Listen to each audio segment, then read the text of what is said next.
Production and distribution of City Club forums on IdeaStream are made possible by the generous support of PNC and the Raskin Family Fund, with additional funding from Robert Conrad, Cleveland State University, the Chautauqua Institution, the Cleveland Clinic, and the United Black Fund of Greater Cleveland, Incorporated.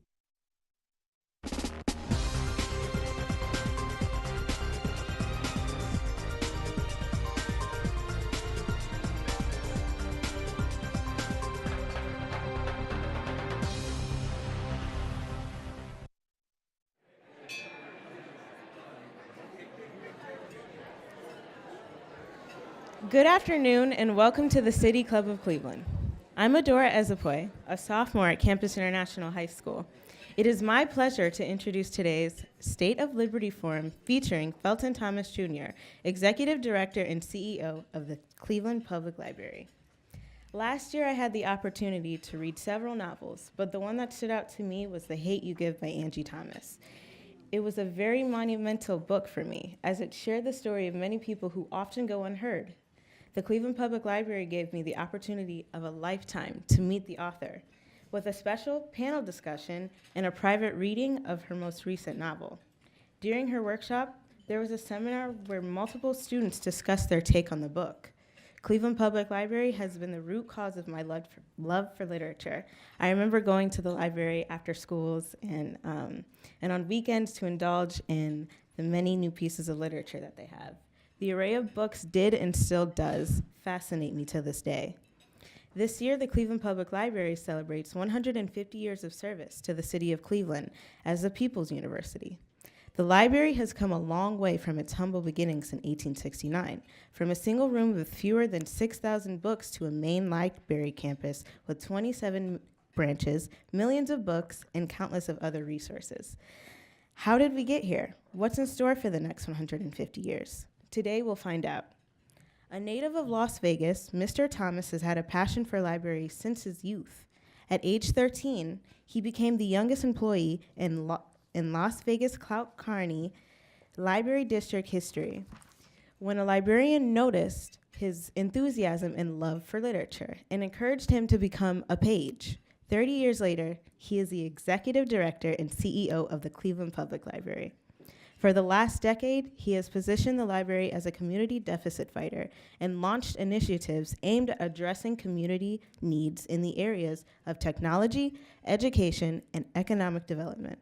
Prior to arriving in Cleveland, Mr. Thomas served as Director of Regional Branch Services for the Las Vegas Clark County Library District in Las Vegas, Nevada, and the President of the Nevada Library Association. Mr. Thomas earned his undergraduate degree in psychology from the University of Nevada, Las Vegas, and his master's in library science from the University of Hawaii. He is currently pursuing his PhD in managerial leadership in the information profession at Simmons College. Ladies and gentlemen, members and friends of the City Club of Cleveland, please join me in welcoming Mr. Felton Thomas, Jr.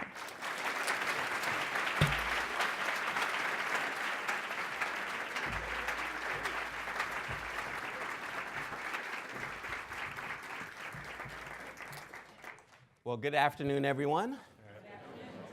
And I want to thank Adora for that warm introduction. Yeah, please give her a...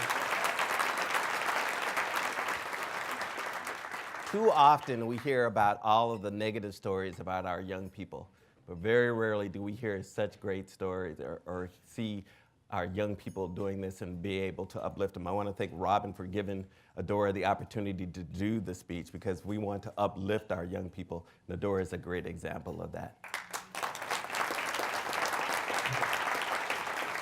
So Adora, if you could come here.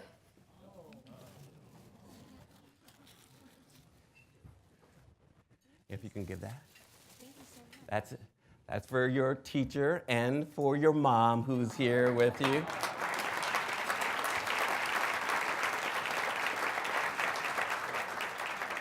See, for all of you who haven't been in libraries in a long time, if you walk into the library, we just give you stuff for free.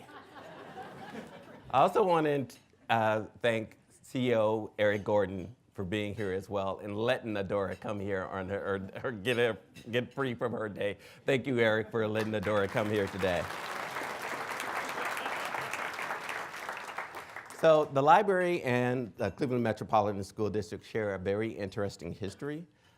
Something that many of you don't know except for the librarians in the back of the room. That's where we put you guys. By Ohio law, Cleveland Public Library is a school district library.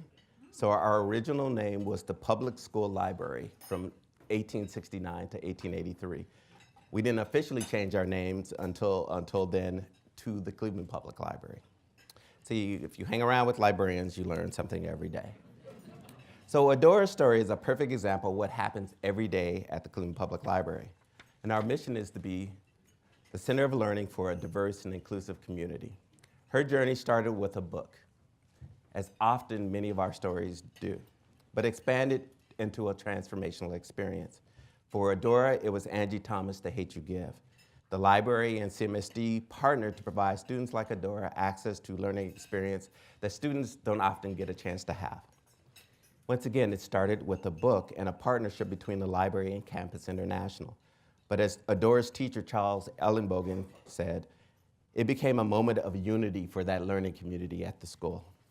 All of the ninth graders and their teachers received a free copy of Thomas's book in advance of the program.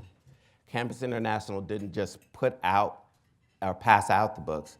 The teachers incorporated the book into their curriculum. The classes read the book, discussed the book, and topics it raised. They talked about the music of Tupac and his influence. They wrote about the book and compared it to a walkout the middle schoolers organized around the shooting at Parkland. They shared the book with their family members. And the school invited the ACLU to come talk to the students about their impression of the book and about the importance of knowing their rights as students. Cleveland Public Library provided an opportunity for Adora's class to have a small group discussion with Angie Thomas before she joined the larger group. And in that, she found her transformational experience. As you can tell, Adora definitely read the book, not like my daughters, who wrote the story from their story from the movie. She engaged with her peers about institutionalized and systemic racism, and she had a unique opportunity to speak directly with the author. We want to thank Adora for sharing her transformational story, as many of the people and the young people who were a part of that had that transformational experience through the eyes of Angie Thomas. So I am getting ahead of myself here because that's what I do. But this is the work we do, and I love that Adora is here to share with us firsthand how the Cleveland Public Library impacts people's lives. But first, a few thank yous and acknowledgments. I'm truly honored to be here at the Cleveland Public Library having its first State of the Library in 150 years. And to do that at the City Club just seems very fitting. I want to thank Robin Menters-Myers, the president of the City Club, for hosting us here. And I want to thank Dan Malthrop, executive director, for actually coming to see me speak. He only comes to see me speak when I speak at City Club. So I don't know what that is about, but that's what it is. And to Stephanie, Maria, and all of the staff members who helped to make this day work. We appreciate all of the staff here at the City Club. We want to thank you, Mayor, for joining us today. The Mayor is always a stalwart supporter of the Cleveland Public Library. We want to thank also our honorary chair who's not here today, the county executive, for being here. We want to thank City Council President Kevin Kelly for being with us today, and the other members of the City Council who are here, and County Council, our elected officials, and all of you distinguished guests. Now I think I've got all of you. I want to thank you to our partners, our library colleagues from our CleveNet libraries and other libraries, all in the back, squeezed together at that one table. Thank you, library folks. We love you. And our friends at Cuyahoga County Public Library. I know Sari's here with some of her staff. Thank you, Sari, and all your staff, wherever you guys are. There you go. Thank you for being with us today. Finally, I want to thank our Cleveland Public Library board members that are here, past and present, all at the table over there, if you would please stand.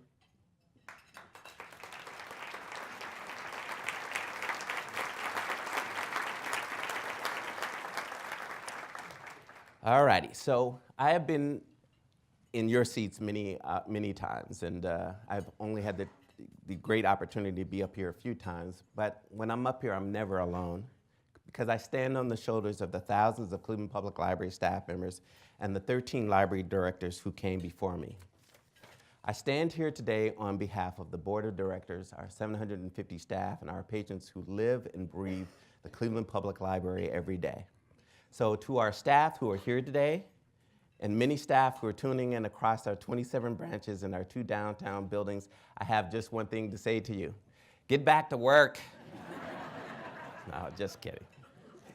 Seriously, no. I want to thank our staff, our patrons, our board, our partners, past and present. Together, we activate this beautiful thing we call the People's University. So I have a reference question. All right? This is always interesting. Who could tell me what's the tallest building in the city of Cleveland?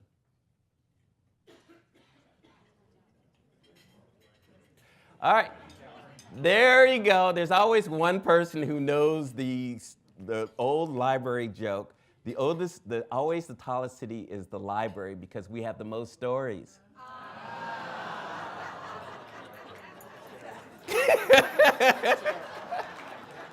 All right, the mayor just looked at me like, okay.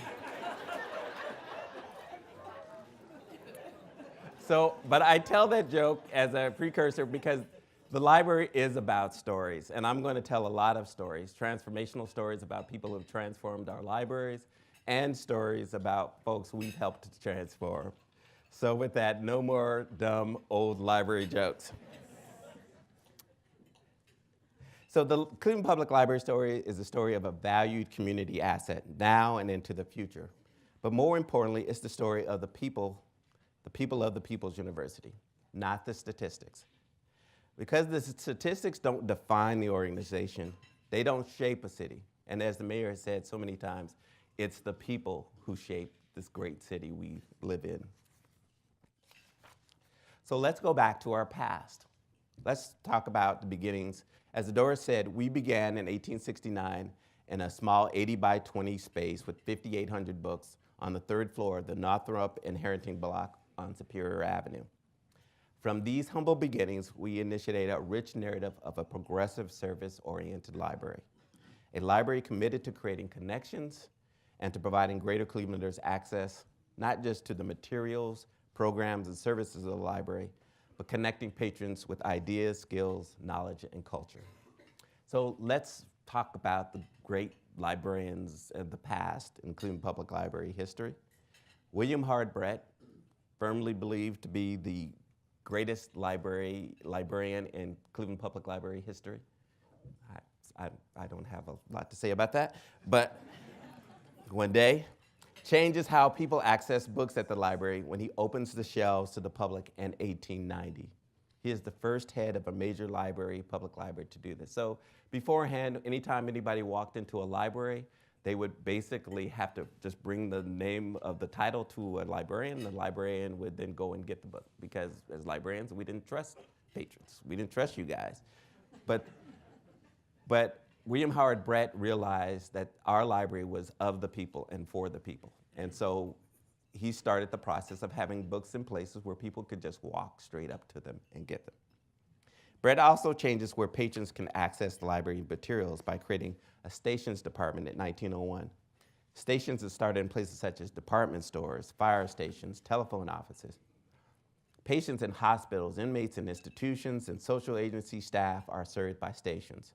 Brett and then Vice Librarian Linda Eastman, who also is one of our great heroes of the library, who the Eastman Reading Garden is named after, extend where books can be found even further by starting these small reading collections in neighborhood homes, convenient for those people who cannot get downtown or to their branch. These are the precursors to the little free libraries these days, except for they were in people's homes. Kind of creepy. That you just knock on the door and open the door and then there's a little library there, you just start getting all of that. But it was a different time. In 1918, the real need was citizenship classes for the tens of thousands of immigrants arriving in Cleveland. One branch report at that time states that 76% of the children they are working with are foreign born. At the St. Clair branch, 50 to 60 men meet each Friday evening for citizenship classes sponsored by the Board of Education. During this period, the Carnegie West branch has a strong program for Americanization classes taught by Helen Horvath. I want you to remember Helen's name because Horvath's class for immigrant mothers, primarily from Hungary, first met 2 afternoons and then 3 afternoons a week. What made Ms. Horvath's class unique is that she still wanted to break down barriers and create connections between her students, these Hungarian immigrants, and their American neighbors around Carnegie West who didn't want to have anything to do with these immigrants, right? So she recognized that her students could also be teachers while they had a lot more about the country to learn. And I think, our friends at Global Cleveland can speak to this, and Mr. Simperman speaks about this all the time, that our libraries can have have this great opportunity to open up the city to so many folks who feel like there's no place for them. Ms. Horvath invites the American neighbors to a special program where the Hungarian women exhibit their handiwork, such as embroidery, and in another program, the Hungarian women brought old country baking, including poppy seed rolls. And she continues to introduce their culture to the American culture, and eventually she bridges the gap between the communities. Again and again, Brett, Eastman, Horvath all found innovative and progressive ways to help Greater Clevelanders of all cultures and nationalities access the contents of Greater Cleveland, of the Cleveland Public Library, and ensured that the library's contents would forever include other cultures. So let's move to today. All of these traditions and this groundwork that we've talked about, all of this framework about how we create bridges to communities is what we continue to do in the Cleveland Public Library today. How people access the contents of the Cleveland Public Library has changed because how people access information has changed. In addition to books, library card holders can access ebooks, e-magazines, online classes, databases, movies, music online, as well as attend live events, programs, exhibitions, our special collections, and classes. What people access continues to evolve with the needs and aspirations of every Greater Clevelander. See, we know the statistics. We know how sometimes Cleveland is seen as this city that is challenged by our statistics. But we know the people of Cleveland, and we know the people of Cleveland transform lives every day. So while we know the statistics, what we do isn't about the statistics. We are here for the people of the People's University. People like Adora, our young people who are curious and passionate, who have a curiosity to learn and question the world around her. Or people like Tracy O'Neill. Tracy O'Neill is a mother who came to our downtown library and went to our Tech Central, and she wanted to make t-shirts. She learned how to make t-shirts using our vinyl press, and then they showed her how to make engraved glasses using our laser engraver. And then she also worked with our heat press. And as she started working with all of these tools, she started to think, I could create a business doing this. And so Ms. Tracy O'Neill is now working on registering her business so that she can start her own t-shirt business. That's what we do at the Cleveland Public Library. From computer classes to robotics camps, creative writing workshops, GED prep, tutoring, passport services, book clubs, craft classes, story hours, comic making workshops, for you, Dan. Thank you. Paper making and book binding classes, knitting circles, and esports forums, and on and on and on.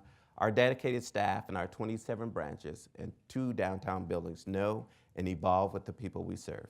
We work tirelessly with our partners to spark curiosity each and every day. For our youngest citizens who are just starting their journey to literacy, for our distinguished students who work tirelessly to master new skills and take on new experiences, for our adult strivers and lifelong learners who search. They search for a book, they search for a job, they search for answers, they search for inspiration. And just like that, all of a sudden you find yourself being 150 years old, right?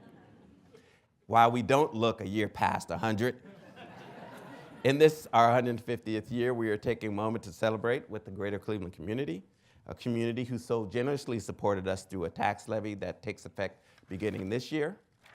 So, in March, we are starting off with an exhibit.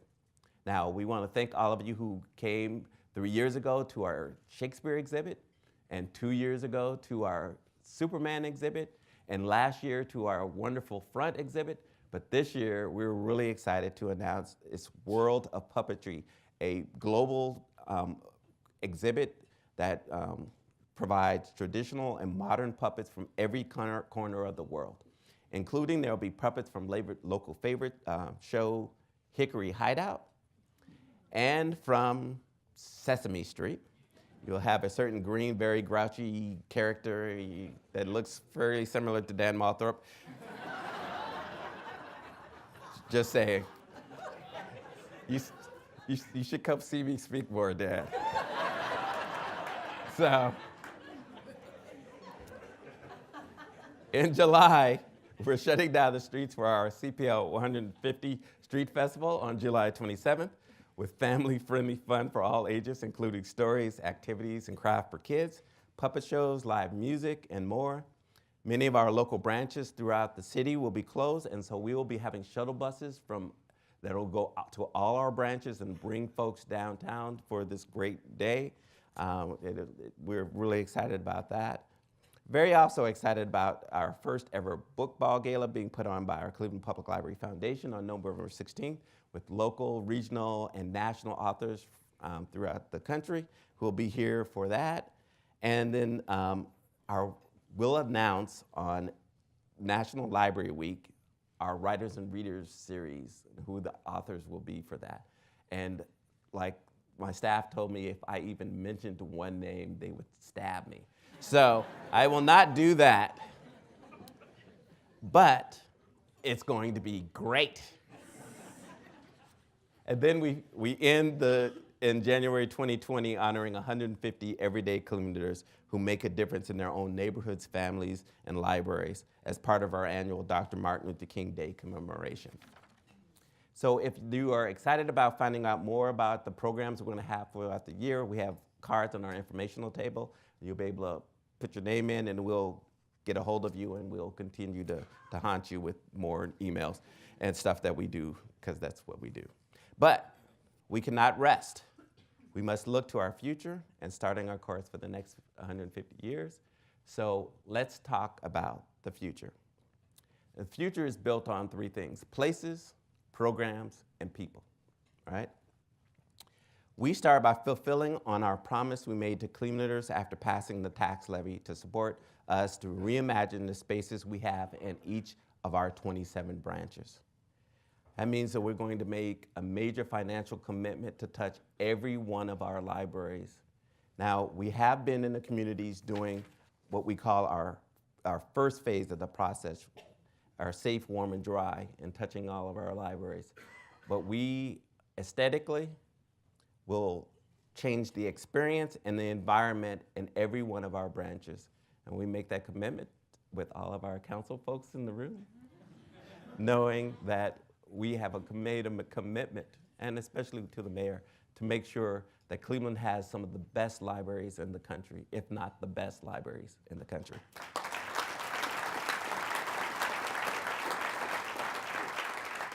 Now, in our history, the Cleveland Public Library has only had 3 system-wide capital projects in its 150-year history, but this one will certainly reflect our mission, our values, and our strategic priorities. We are launching the Cleveland Public Library Foundation in the future to do the important work of helping the library do more in the community. While we have the generous support of our community, I don't need to tell anyone that the need always outweighs the available resources. The Cleveland Public Library Foundation, formerly the Friends of the Cleveland Public Library, believes that the Cleveland Public Library strengthens the community by providing free and equal access to information and technology, and that it's not only a world-class public research library, which some may not know that we are actually the 3rd largest public research library in the country, but that it's vital to maintaining thriving neighborhoods and enhancing the region's quality of life. To the foundation and all the support you do, we want to thank you guys for all the efforts that you do on supporting the Cleveland Public Library.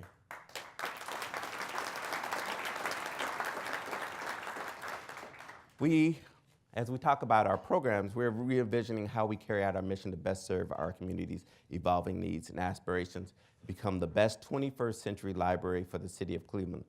We will focus on our 3 strategic priorities: leveling opportunity, fostering learning experiences, and facilitating discovery. So, roughly 9 years ago, because I believe I had been the director for about a year at that point in time, I was walking into our Addison branch, and I got stopped by a patron as I was coming in. He was a gentleman, and he had his 3 children with him. And he stopped and he said, "You're the library director." And I said, "Yeah." And I didn't know what that meant at that point in time. So I was like, "Yes, I am." And he said, I just need to tell you that you've really changed my life. And I said, "Well, could you explain a little bit more?" He says, "About 6 months ago, my wife left me with our kids." And he said, "You know, because of all of that, the things that came along with that, I lost my job. And so I'm here without a job with these 3 kids, and the only thing a place that I could think to go was to go to the library." And so I started talking with the staff, and the staff started helping me with my resume and helping me fill out applications online. Pretty soon I had to go to actually have interviews, and my kids are staying with the staff there at your library. And he goes, "It's been a month since I got this great job I have. I'm still bringing my kids here every day, and your people have changed my life." And then he just put his arms around me, and he was crying. And it was from that day that I really understood how we level opportunity at the Cleveland Public Library and what our folks do.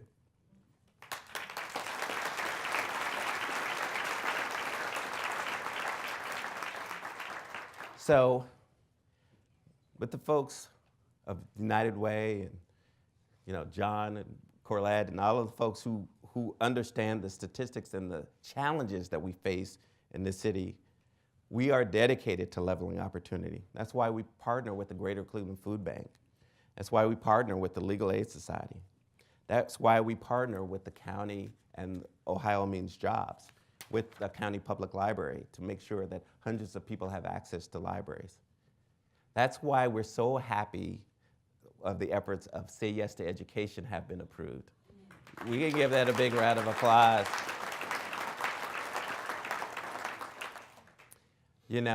It's that I keep hearing it said, but it's for Adora. Adora shouldn't be thinking, how am I going to go to college? She just should be thinking, where am I going to college? And now she's going to be able to do that. And Diane Downing, who's now the executive director, I want to thank you for choosing the Cleveland Public Library as the venue for you to put your office at, right?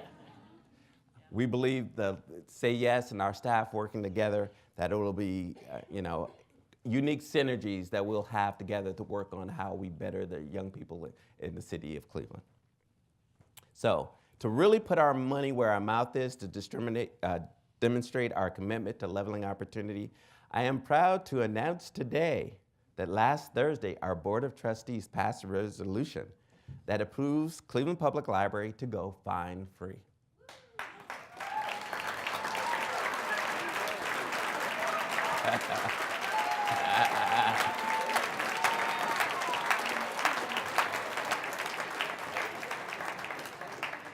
So we want to remove barriers, not block people from accessing the library. We want to connect people to knowledge and ideas, not stand in their way. Thank you to our Board of Trustees for helping make this important step for the community. We very much appreciate that, and that even includes you, Dan. So, this important step will help us do our everyday work of fostering learning experiences, sparking curiosity, making connections, and building skills every day for our Greater Clevelanders. And lastly, we're focusing on facilitating discovery, because people need to dream and see themselves in those dreams and know they are possible. We focus on facilitating discovery to introduce students and Clevelanders to authors like Angie Thomas, to new cultures, art forms, and experiences with partners like Tri-C, the Cleveland Museum of Art, the Land Studio, and so many more. We inspire patrons with things that maybe they don't even understand we have, like the largest collection of material on chess in the world, like having 1.3 million photographs of the city of Cleveland, like having the Ohio Library for the Blind and Physically Disabled that we serve the whole state of Ohio, right? Like having a collection of materials in different languages, 50 different languages that we collect now, and over 70 languages that we've collected in our history at our main library. These are the things that folks don't know, but they will know if I can do anything for it. From our start in 1869 to the work we do today and how we set our future, we embody a culture of inclusiveness that creates access and connections, not just to materials, programs, and services of Cleveland Public Library, but connects greater Clevelanders with ideas, skills, knowledge, and cultures. As I conclude, I want to thank you for joining me today, for your patience and your attention. I really want to leave you with this. The Cleveland Public Library is the people's university, right? We aren't just any university. Just imagine a university that doesn't care about your GPA, a university that doesn't require a standardized test, that doesn't require letters of recommendation, and especially that doesn't charge tuition. I wish my daughters could find this school. This university is the Cleveland Public Library, the people's university. From our early learners and our students to our adult strivers and our lifelong learners, we provide learning experiences that limit no one and include everyone. We spark discovery, a new book, a new skill, a new perspective, a new opportunity. For the last 150 years, we have been and will always be, and if you can help me, the People's University. Thank you very much.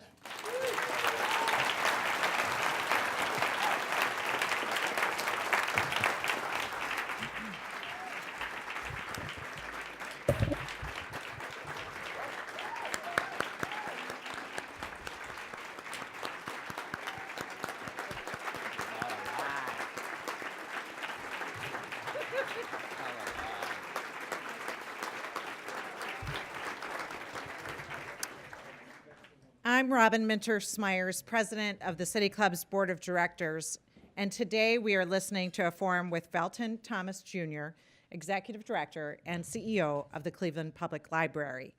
For those of you who are listening to us, we just had a standing ovation, and it preceded Felton Thomas's announcement that the Cleveland Public Library is going fine-free.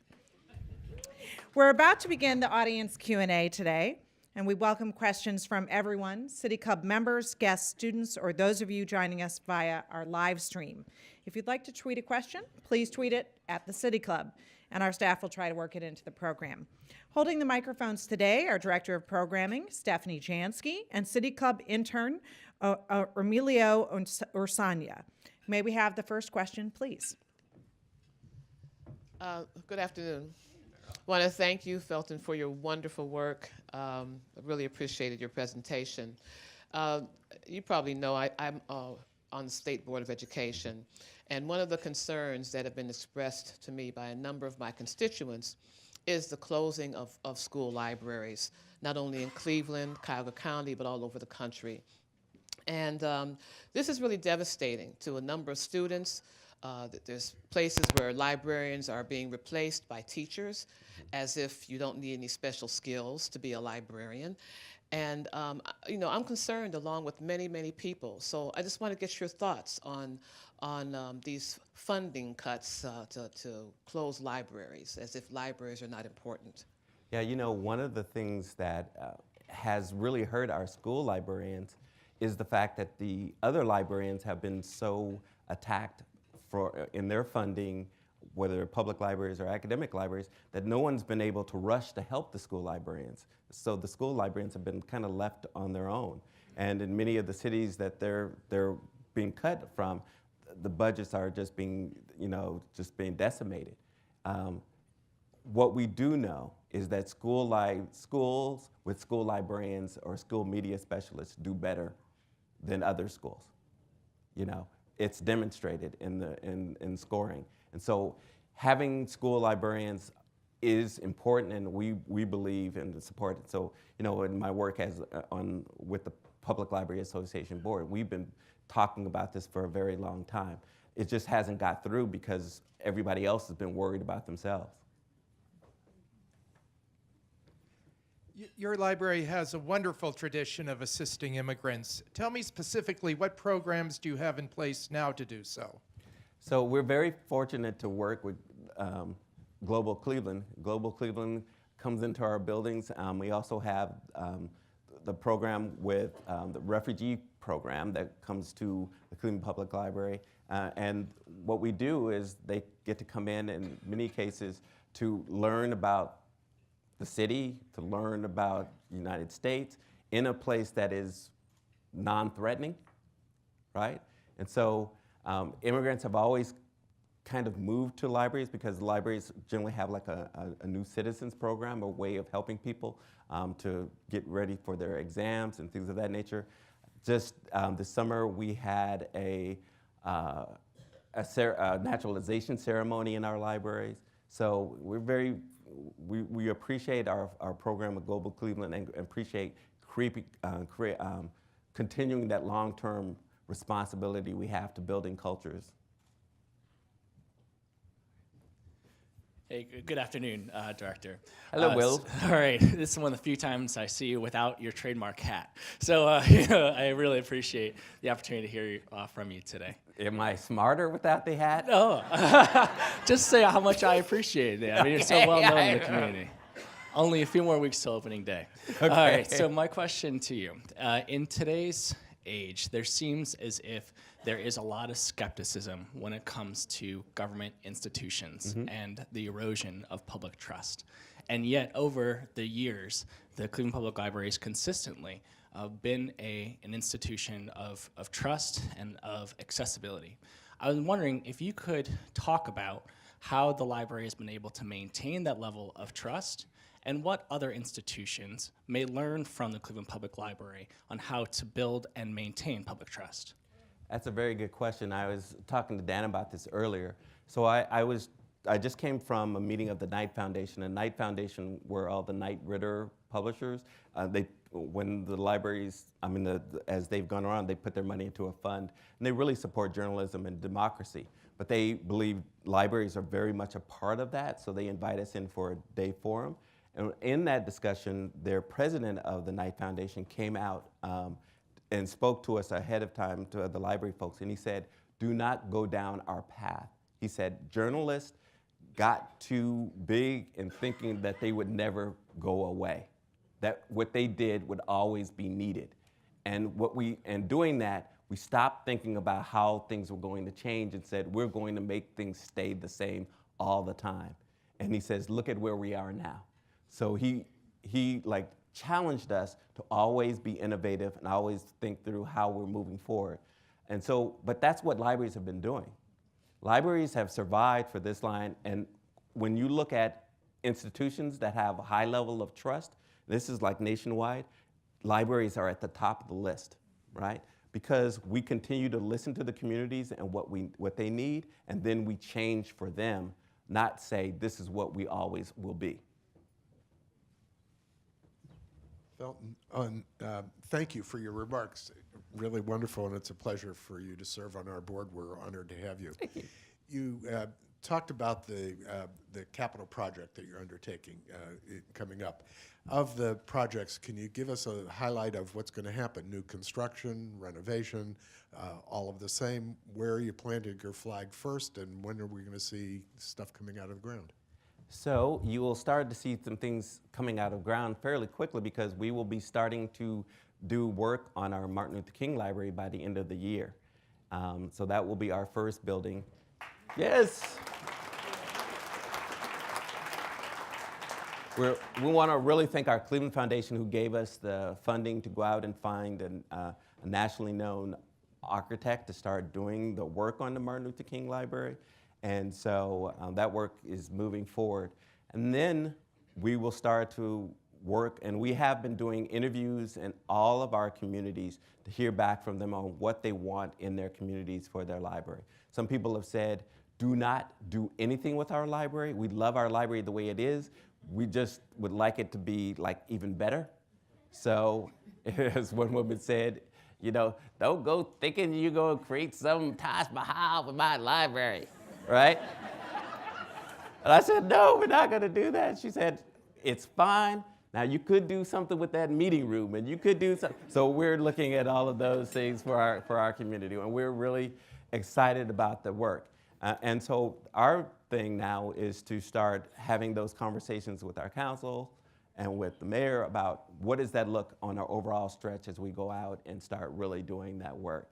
You know, it's extensive, but we're really excited, and pretty soon we'll be able to announce our master plan. Hi, Felton. Hello, Nancy. I'm Nancy Levin. I'm the director of the Cleveland Heights, University Heights Public Library. And I'd like you to explain a little bit about how we all cooperate together, and maybe explain a little about CleveNet for people who don't know what that is, because that is an impact that Cleveland Public Library has on the whole community, actually 12 counties. But if you could explain that, that would be great. Yeah, the CleveNet system is, and many of you who use our library, if you're in Shaker, you use a CleveNet library.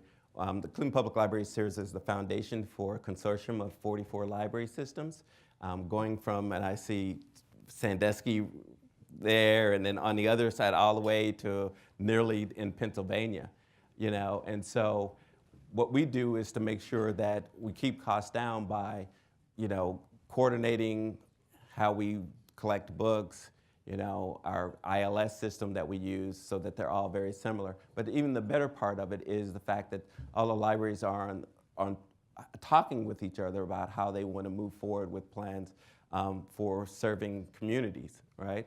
So one of the great things is us moving fine-free was made a little bit easier because Cleveland Heights had gone fine-free like a year ago, right? And so when they didn't crash, we were like, well, we could do this, right? All great learning experiences. Felton, I was fascinated when you talked about the history and back in at the founding of the library, the books are behind a counter. And so it strikes me that the role of the librarian has changed tremendously over the last 150 years. So could you talk a little bit about that in terms of how do you attract the excellent folks that you have on staff at the library? What's the pipeline?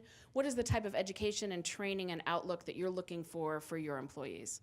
You know, and as we were talking a little bit about how libraries have to change, you know, it hasn't been easy, right?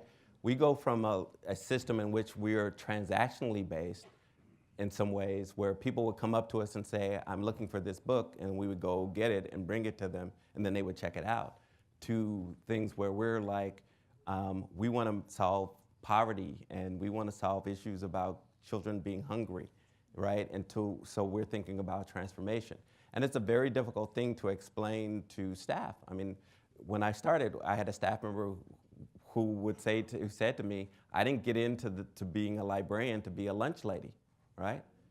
But little by little, as they started doing the work, and they started to see that the children who had food were being able to do their homework better, and that they could really focus and concentrate, all of these things started changing. And so recently we were doing our strategic priority work, and we asked our staff what was the number one most important thing that we did, and the number one thing was providing lunches for kids after school, right? So that's how it's a hard work, and so we've had to work from the bottom up, continuing to bring in staff members who are open to being flexible, right? You know, it isn't, I mean, the stereotype of librarians being, you know, with buns and all of that and shushing people and stuff like that. There was some of that, right? There's a fair share of that in the library, but traditionally you're starting to see the people who are coming in the libraries and the library directors who are hiring people thinking very differently about the people they want in their libraries. Yes. Hello, good afternoon. I first want to say I work in Ohio City, and the Carnegie West Branch Library is an amazing asset for that community. And one of the things and one of the populations that branch services that you didn't mention was the homeless community. Yeah. So that's an amazing resource for all neighborhoods, and I think a lesser known thing that libraries do. So I first want to say that. But also, as you move forward, what are some of the things that you're doing and the library is doing to better outreach into the community to get people connected to the programs, the amazing programs that are happening there, and getting more organizations connected and able to bring their resources to the libraries in their communities? That's a great question. I think one of the things that we're doing is we're starting to think differently about the work that we do. It used to be we would sit behind the desk and wait for everybody to come in to us.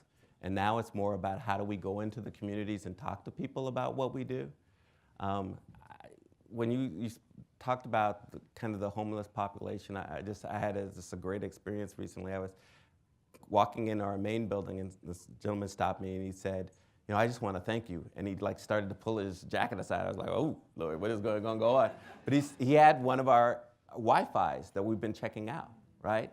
He says, "Because of you, I'm like the star at the shelter." Because, he said, because of this, 10 people can get online using the Wi-Fis that we're partnering with the foundation at Huntington Bank to provide checkouts for free Wi-Fi. So he was like, he goes, and then he gave me a tin of cookies, right?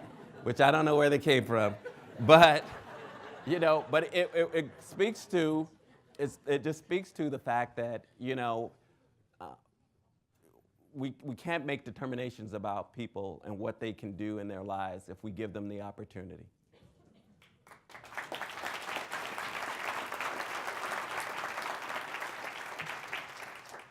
Oh, no. I guessed. Yes, sir. I'm still going to pay my $280 in late fees. I commit. Libraries, as Carrie just mentioned, libraries are public spaces. Yes. They're free. They're accessible for knowledge, for comfort, for warmth, for safety after school. Can you tell us a little bit more about your personal narrative when you were 13, the amount of time you spent in the library, what brought you in, what kept you there, and what did you personally be able to get onto this stage because of that library? That's a good question. I often tell people I am still surprised I'm a librarian, right? In the sense that I have, at every juncture, somewhere along the lines, kept on saying to myself, I'm still a librarian? How did that happen? But when I was 13, I was in a very tough neighborhood in Las Vegas, and the only safe place for me to go for my friends who started getting into gangs was go to the library. So I started going to the library every day, and the children's librarian Rick saw me, and she said, "You're here every day, you should work here." And I said, "Okay," all right? And so I just stayed with working in libraries through high school and through college, and by then everybody looked at me as family, and I kept on thinking I'm going to leave. I'm going to go and get I wanted to be a sports psychologist, and getting ready to leave, and then they were saying, "Felton, you're like our family. We'll pay for you to go to library school," and I said, "Okay," and I was not even thinking I wanted to be a librarian. And then I saw on the bottom of the list was the University of Hawaii. I said, "You'll pay for me to go to the University of Hawaii for library school?" They said, "It's accredited." I said, "Goodbye." All right?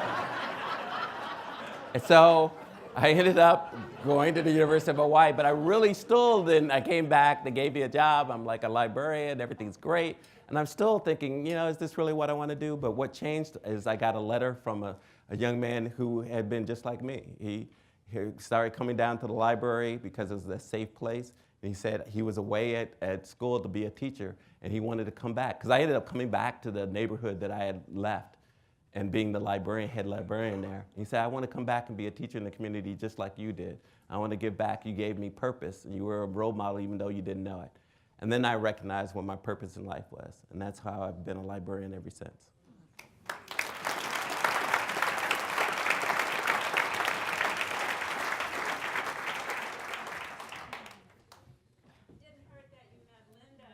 Yeah, I did meet my wife. That was like the great takeaway from from the University of Hawaii. I still thank those guys all the time.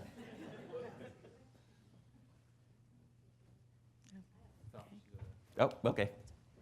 Good afternoon. As a leading institution in our community, the conversation today talked about breaking down barriers and providing opportunities for people of color and the immigrant community. I wanted to ask about the responsibility of the Cleveland Public Library to make sure that responsible contractors are being used at their facilities.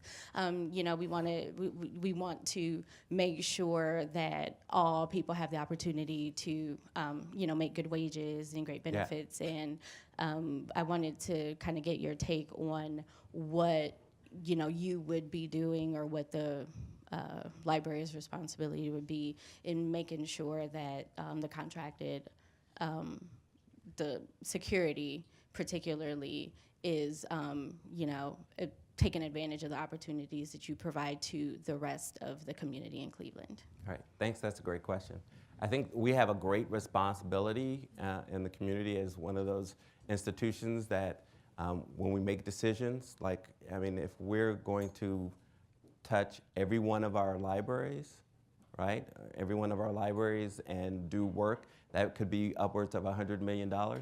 We have a great responsibility to make sure that we're making decisions to bring in responsible contractors and people of color into that, and Cleveland-based, and following what the mayor's really wants our folks to do. And so we brought on recently, Sadie, if you wouldn't mind standing up, Dr. Sadie Winlock. And Sadie's our Director of Diversity and Equity, who's going to be working on those specific issues for us, because it goes beyond just contractors. It's about the services we provide. Too many times we're providing services to community, and we don't know if we're being successful with the community that we want to be successful with. So that's a big part of what we're doing, and we want to thank Sadie for coming on and joining us as we really try to kind of tie into the things that we really want to do to be successful.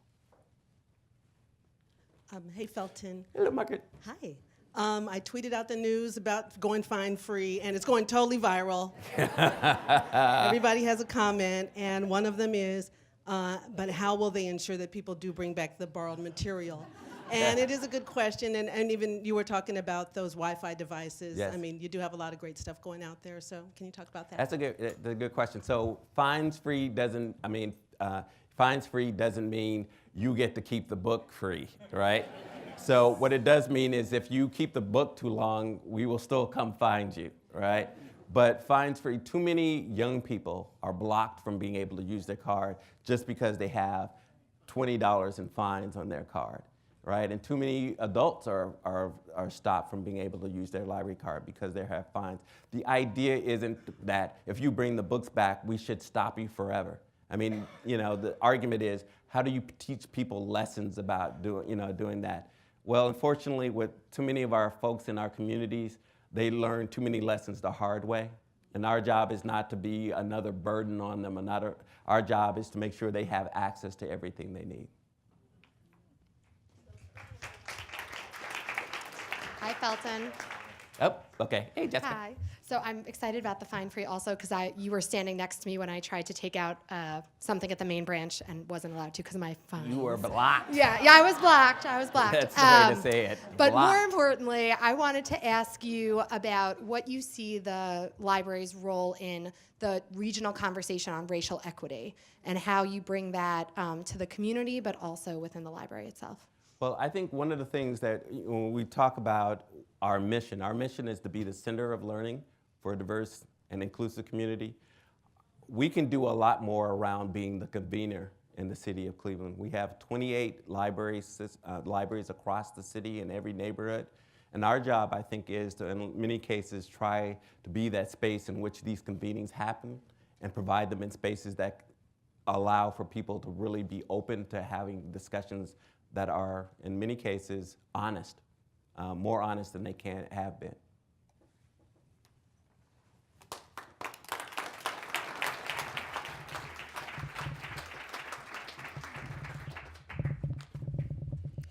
Today at the City Club, we've been listening to a forum with Felton Thomas Jr., Executive Director and CEO of the Cleveland Public Library. Today's forum is the Larry and Barbara Robinson Family Foundation Forum, made possible by a generous grant from Larry and Barbara Robinson. We're grateful for their support of City Club programming. Today's forum is also part of our Local Heroes series, sponsored by Citizens Bank and Dominion Energy. We're delighted to have Brittany O'Connor from Citizens Bank and Ben Kreck and Tracy Oliver from Dominion Energy with us today. Thank you so much for your continued support of City Club programming. Community partners for today's forum are the Jewish Federation of Cleveland and the Legal Aid Society of Cleveland. We appreciate your partnership. Lastly, we welcome guests at tables hosted by many community organizations and individuals at this very much sold out forum. The partners who are hosting tables are listed in today's program. We thank all of you for being here today. And that brings us to the end of today's forum. Thank you, Mr. Thomas. Thank you, ladies and gentlemen. This forum is now adjourned.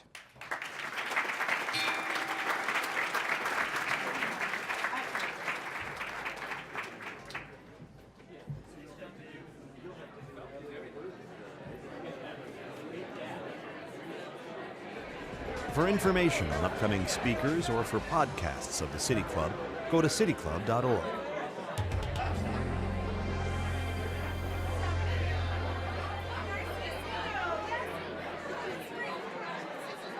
Production and distribution of City Club forums on IdeaStream are made possible by the generous support of PNC and the Raskin Family Fund, with additional funding from Robert Conrad, Cleveland State University, the Chautauqua Institution, the Cleveland Clinic, and the United Black Fund of Greater Cleveland Incorporated.